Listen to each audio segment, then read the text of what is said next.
Welcome in, everybody. Today we will be covering the severe threat, pardon me, for central Saskatchewan for tomorrow being Friday, July 10th. Uh, Environment Canada here highlights kind of a broad region for most of the south central part of Saskatchewan, extending northwestwards to the Lloydminster area, and further south, kind of Kindersley area, and that threat extends down near Estevan as well, and east just to the Manitoba border there. Taking a look at current conditions, looking at water vapor imagery, we can see our upper level lows spinning around out in the Pacific here, and you're a big weather maker over the next couple of days. That's over the BC coast there.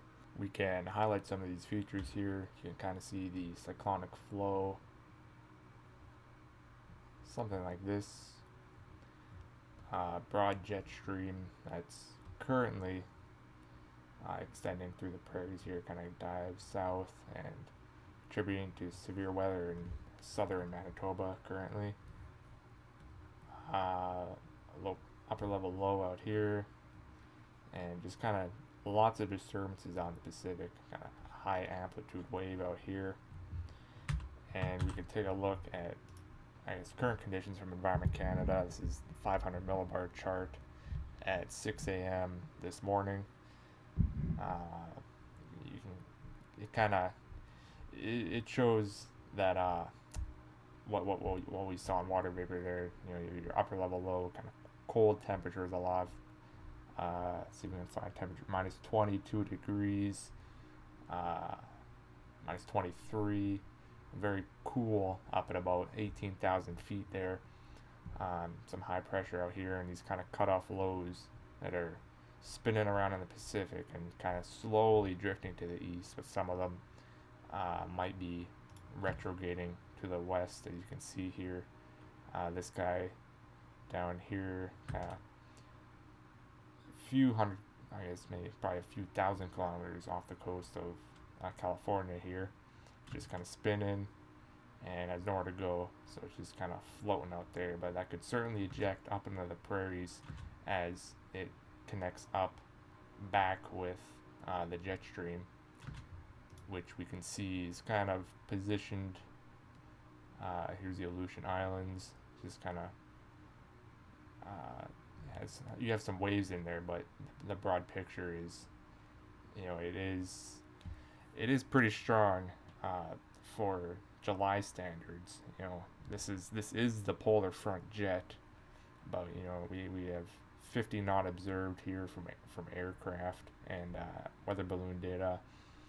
60 knots northeastern Alberta there, and it's overall very strong flow in the upper atmosphere, which is contributing and has been contributing to the severe weather we've had over the past few weeks, and will continue to contribute as that heat continues to build. There is some concerns about how ridging, upper level ridging, if it builds, it would likely build into the southwestern prairies, and that could possibly suppress thunderstorm activity. But if your thermodynamics are strong enough, we could definitely see a continuance of that severe threat that packs all hazards, including tornadoes, strong winds, hail, and a lot more rain. Hopefully, a lot more rain for the southwestern Saskatchewan, southern Alberta regions, because are, I believe, in a drought right now. So they definitely need some rain out there. But let's move on to the forecast models to take a look at what's going on for tomorrow. Taking a look at the models here. We'll start with the European, the ECMWF. This is a great model for the synoptic scale. You know, it's a 9-kilometer resolution, and I believe 12 every 6 hours. You know, 12 and 0Z goes up 360 hours. So one of my preferred models for forecasting. Let's see how this the pattern evolves here for tomorrow. You can see this strong, kind of broad westerly flow that becomes more southwesterly with time. And you have your kind of high amplitude wave here that has features that extend all the way down uh, into down into the Pacific here. And this stronger flow, you can see it overspreading much of the prairies. You can maybe see a ridge here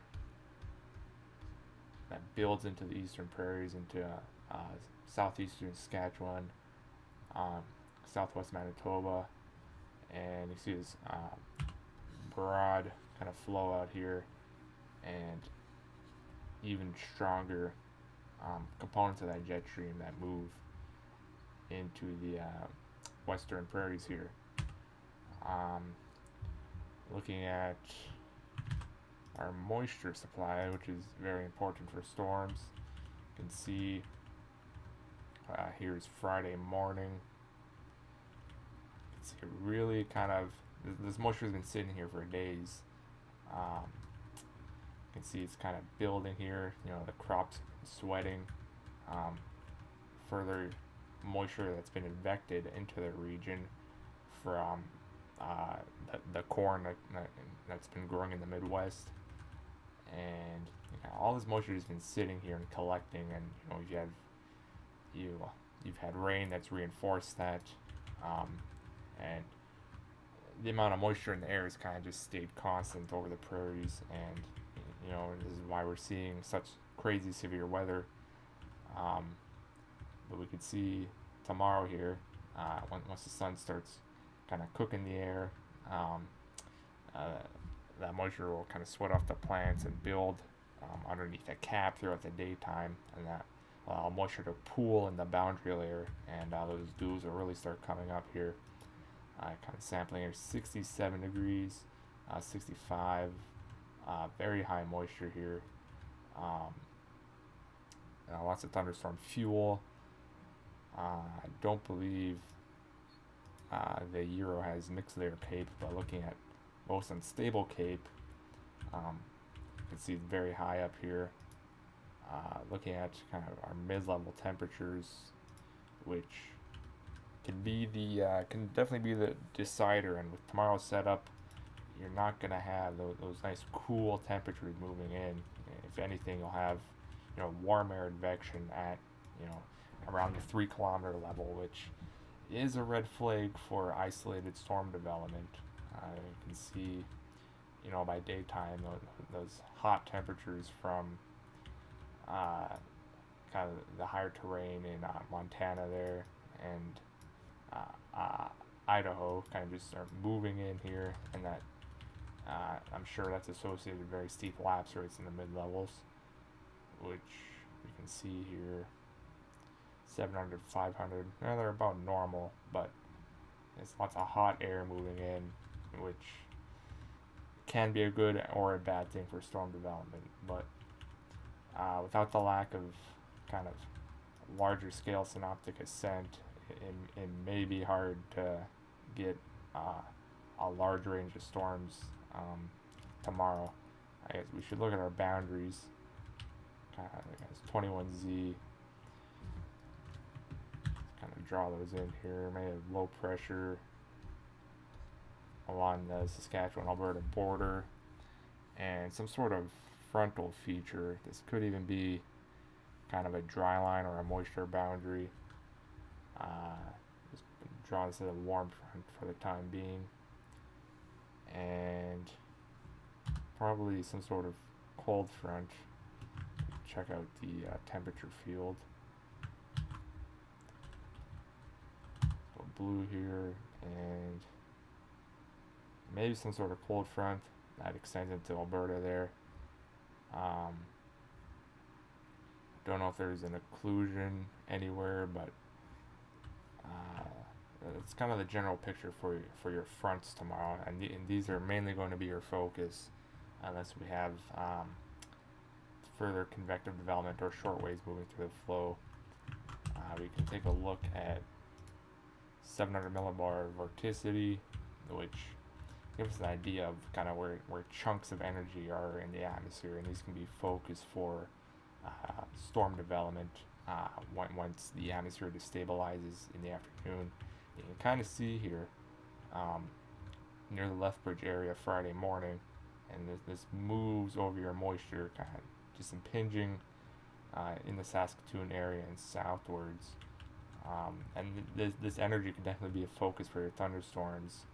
Um, but again, you have to remove that lid on the lower atmosphere in order to get storms.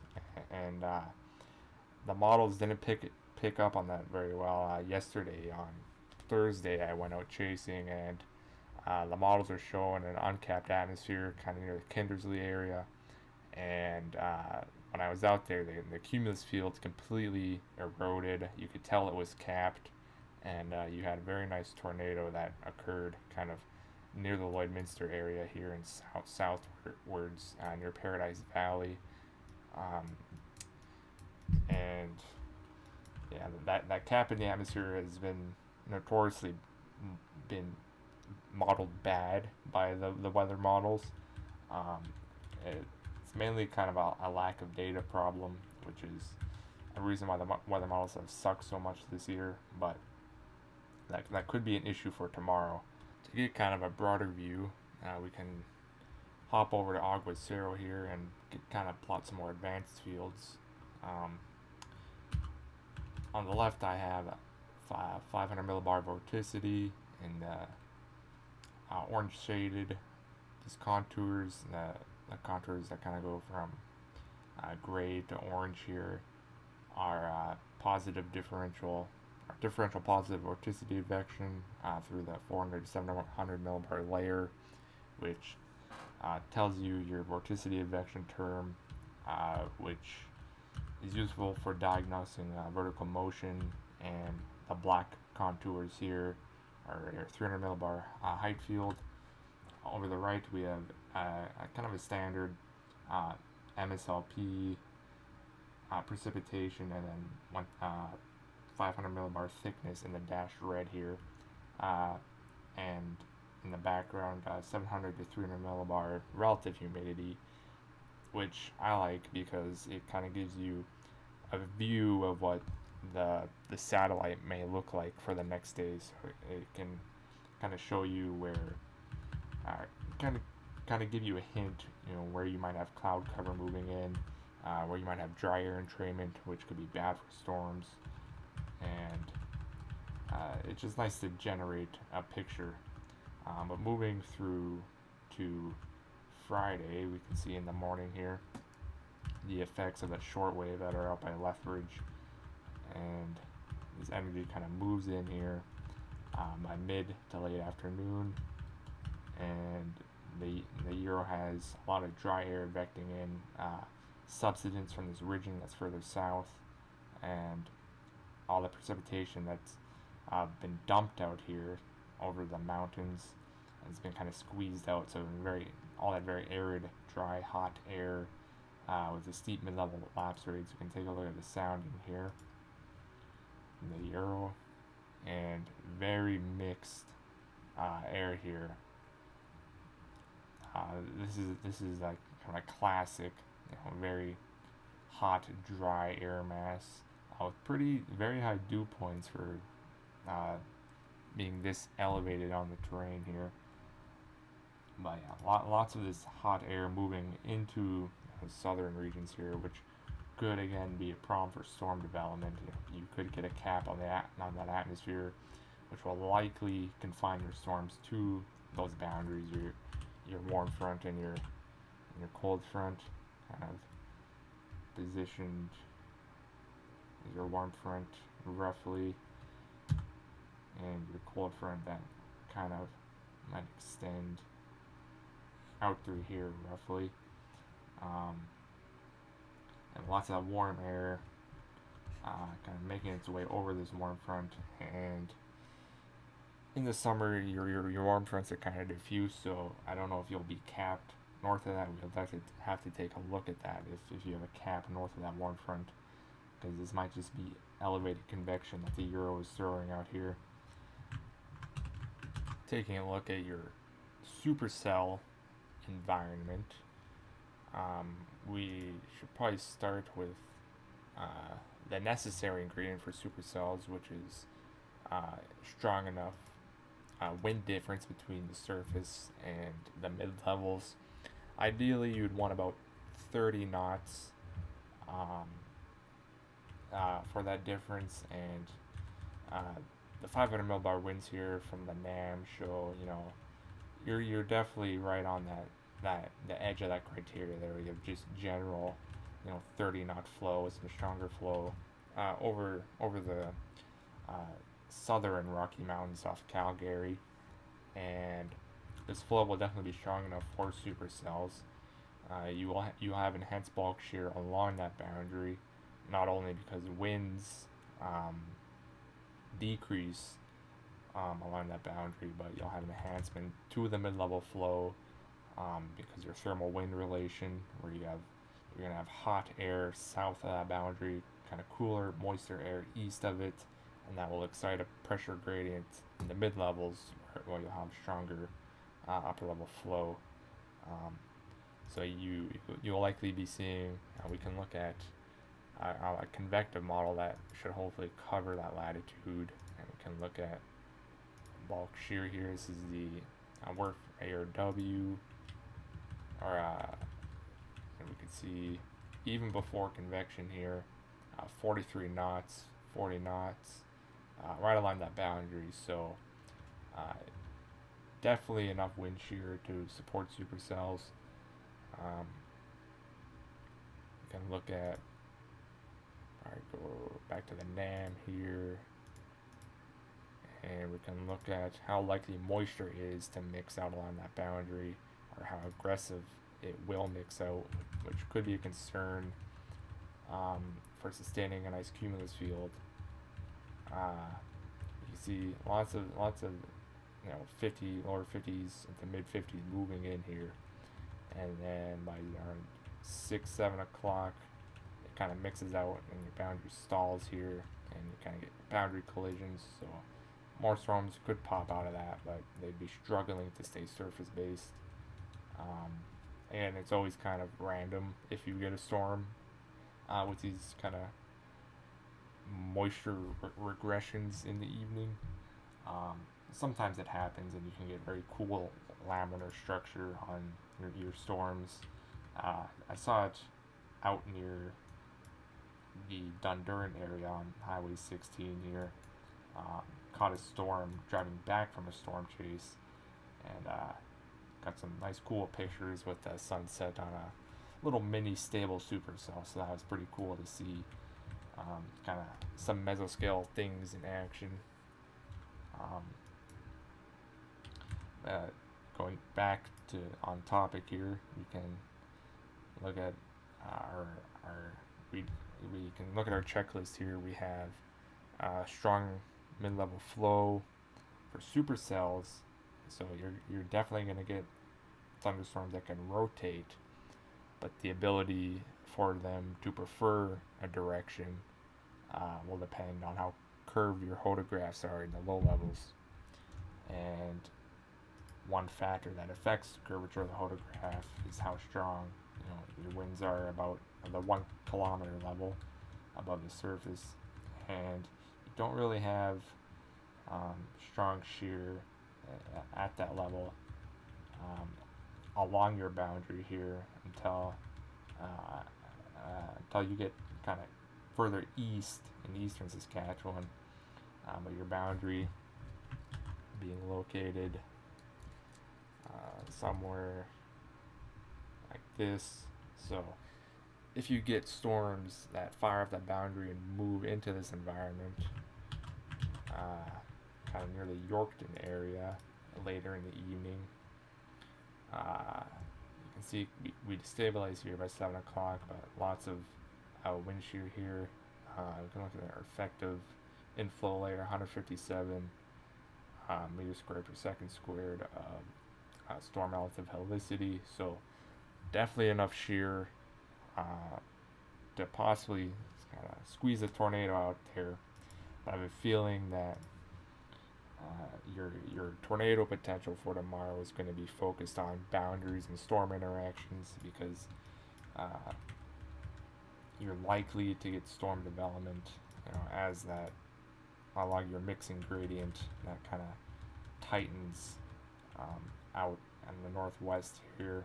But you can definitely get um, thunderstorm development anywhere really along this boundary, so it's hard to say if one area will be favored over the other. But the state of Eton is kind of right at the tip here, just north of Saskatoon. Looks like a favorable area. You can see a building by about 3 o'clock mid afternoon, and that could definitely be a focus for storm development. Kind of right here, the NAM is showing that boundary right there. So definitely an interesting environment. I'm not sure if Environment Canada will go for high risk tomorrow. Obviously, if things uptrend in a certain area or even along that entire boundary, um, you could definitely see high risk for tomorrow. Um, can look at, maybe go to pivotal weather here. Maybe I'll look at some of your severe fields. Go on a range of models here. Compare models, loop, and we can take a look at 0 to 3 storm relative helicity. We'll go 0Z, which will kind of give it a boost at that time. You can see on this boundary here, you can see it kind of stronger out here, but going into where you have better daytime heating, and pretty still at its high out there, you still have a semblance of that low level jet. And this environment looks pretty nice. LCLs are a little high, still have some mixing to do, so surface-based parcels and mixed layer parcels have quite the difference in terms of the energy available to them. But the more realistic case is the mixed layer parcels here, and you kind of have a little bit of a warm nose just above 850 millibars here.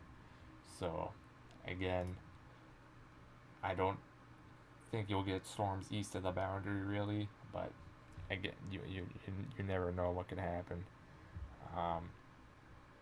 Again, the Euro does kind of show thunderstorm activity and rain and some lift moving in from the west, so you'll likely have storms that become surface based and that pop out of that. So I would likely say that your higher storm potential would be kind of in northwest of Saskatoon, the Lloydminster area, going into the evening, and going to GEFS probabilities. We can take a look at the ASTORP, which is a kind of a, how would I put it? I guess it's a probabilistic model. I don't believe it's any machine learning involved. And this is the 12 based off the 12D GEFS, and this is basically an attempt to produce a storm prediction center style outlook based on the environment.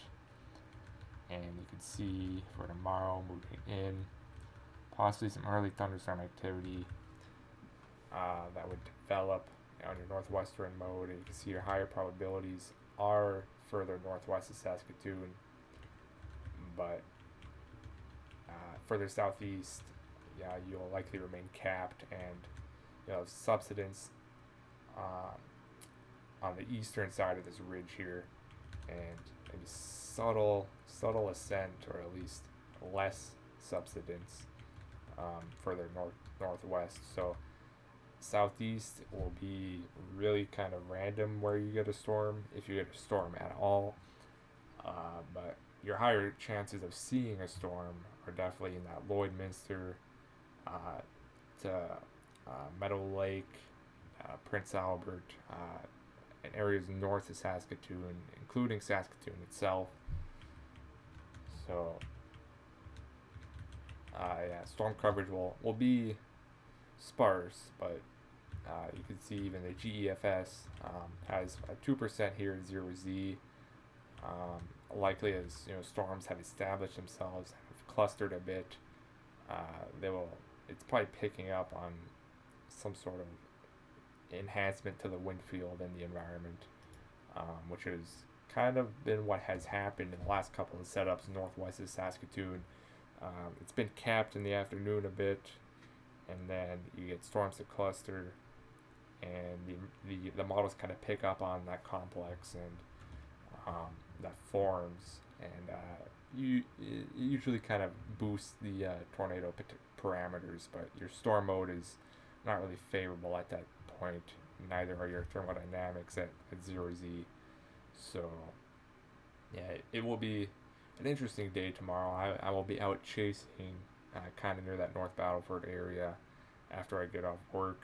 But you could definitely get storms all the way down southeast down to Estevan, and your better tornado environment would be southeastern Saskatchewan, areas like Yorkton, east of Humboldt, and kind of along Highway 16 there. And yeah, but your ability to get storms down there will be very limited, with your larger scale synoptic pattern being unfavorable for storms.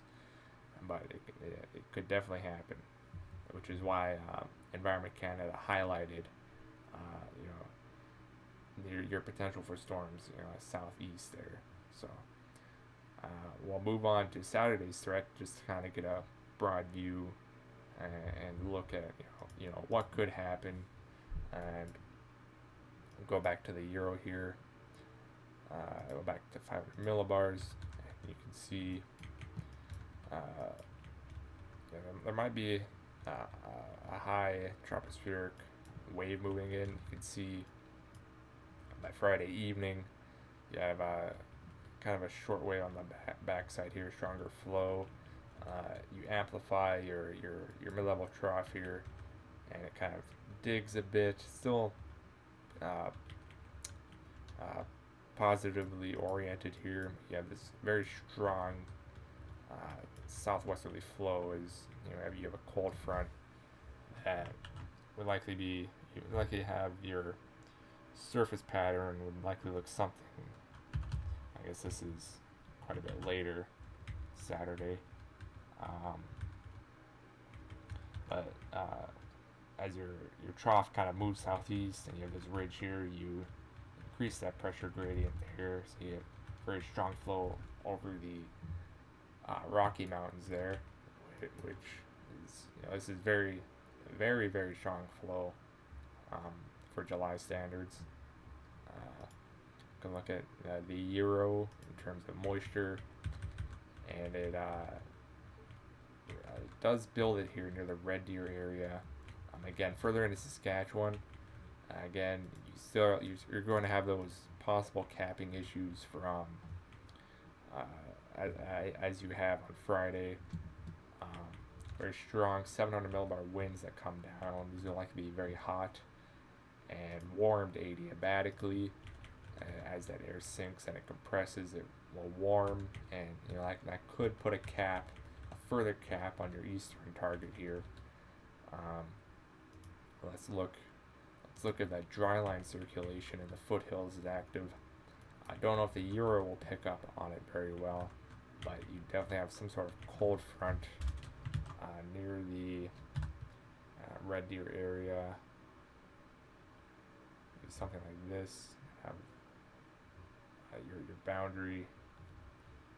It might extend further north here. It's hard to tell.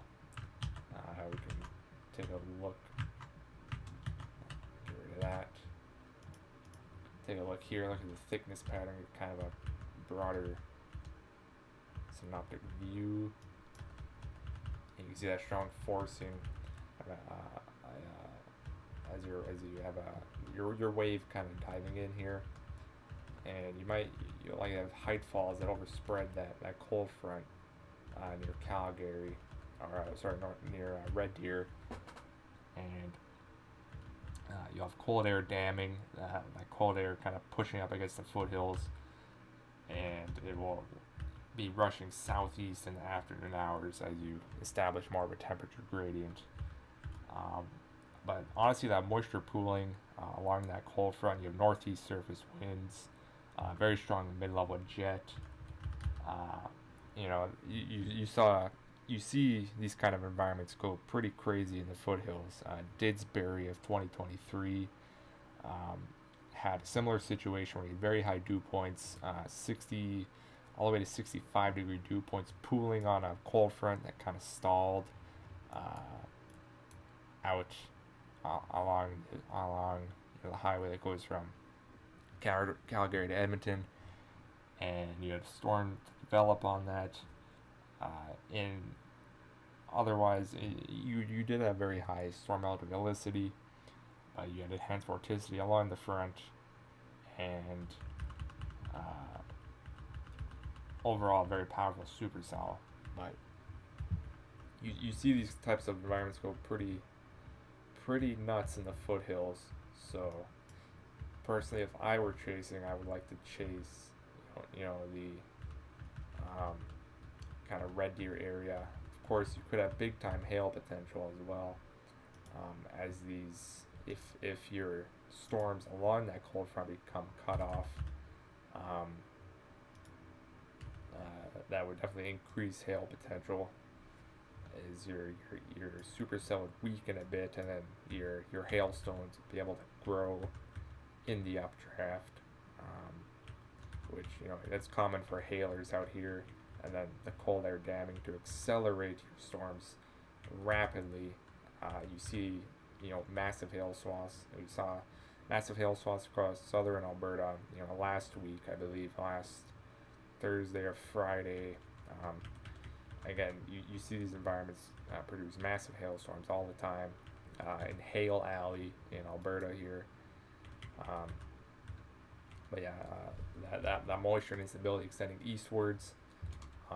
You could have some perturbations moving through the flow that could excite your storms to the east. Kind of looking at the tornado environment for Saturday. Your cold front here that's goes kind of south of Lloydminster here. Actually, very nice winds at 850 millibars for the foothills area, which this is back in the dry hot air. So will your storms be tapping that? Your storms will likely be on the edge of that. But again, these supercells that fire on these cold fronts in Alberta kind of are mainly hailers, but they do produce tornadoes, and it will be something to watch. Environment Canada will probably go high risk for the foothills on Saturday and areas eastward. Take a look at your bulk shear here, which as of now definitely favors a linear mode along that cold front. So I guess we have a plot where the euro is showing your fronts here, 21Z, surface low.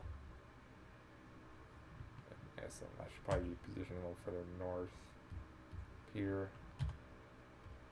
Cold front and some sort of frontal feature down here, possibly further eastwards.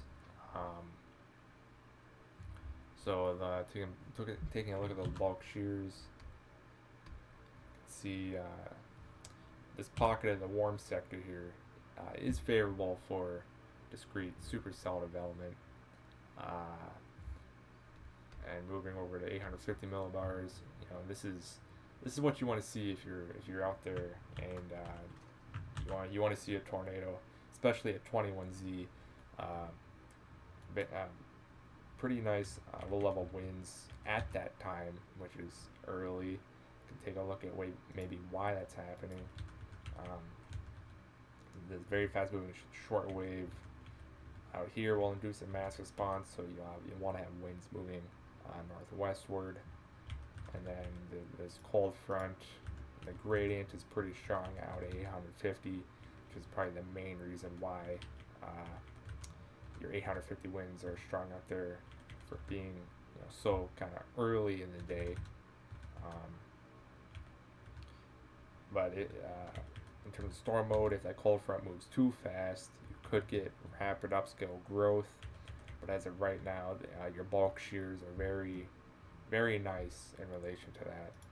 Looking at 700 millibars, you do get some cold air advection kind of maybe out ahead of that front. It might just occur right along it. So cumulus fields may develop near the border here.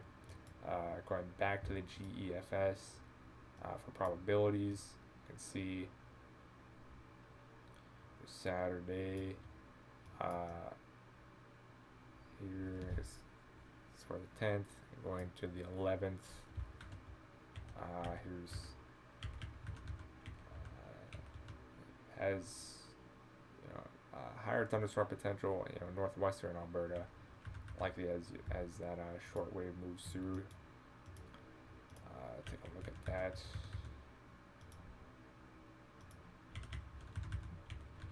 Maybe probably just better mid-level temperatures, cooler mid-level temperatures moving through. Maybe a mid-level front that's positioned out there, and your dryline circulation will be active out there. This is Friday. Looking at the wrong day. Going to Saturday here. That's Sunday. That's great. It's a pretty crazy look out there.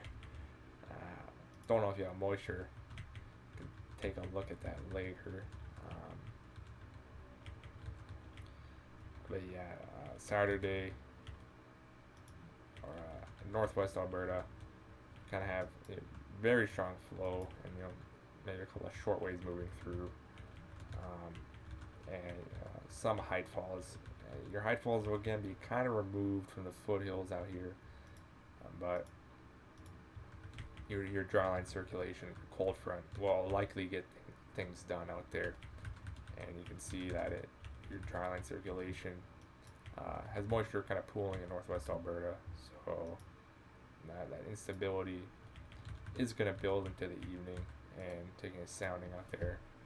And your capes are crazy high, but with this very high bulk shear, if your updrafts don't get sheared out, you could definitely see some robust isolated supercells developing out of northwest Alberta that would likely have small hail, just given your hail growth zone is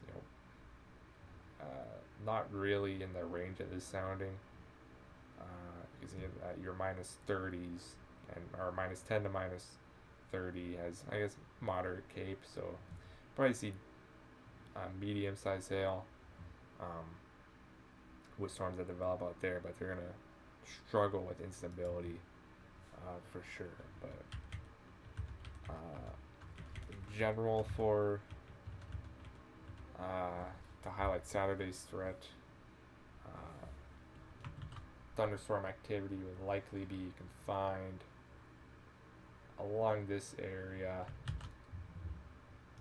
Further east may struggle as well with storms. I can highlight down here. This area is definitely possibly in play. Again, you would need short waves moving through there, which you may have. But yeah, this is not a good look, and the GEFS does not really pick up on storms down there. So it's definitely looking like the foothills and eastward out to the Lloydminster area will be most active on Saturday. So that will probably conclude this severe discussion. This is kind of this is my first one, so pardon if I say a lot or stumble on my words.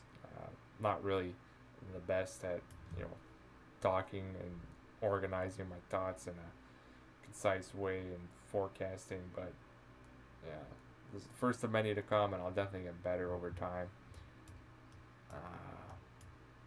As you see, the GEFS picks up pretty nice on tornado probabilities eastward. Um, and I don't really know if I buy that right now for Saturday. But we'll definitely know by tomorrow night how things will evolve for that eastern threat. Thanks for watching. I hope you enjoyed this forecast, and leave any comments on what you would like to see, if there's any improvements that you would like. I definitely need to structure these better, but yeah, we'll see for next time. Thanks for watching. See ya.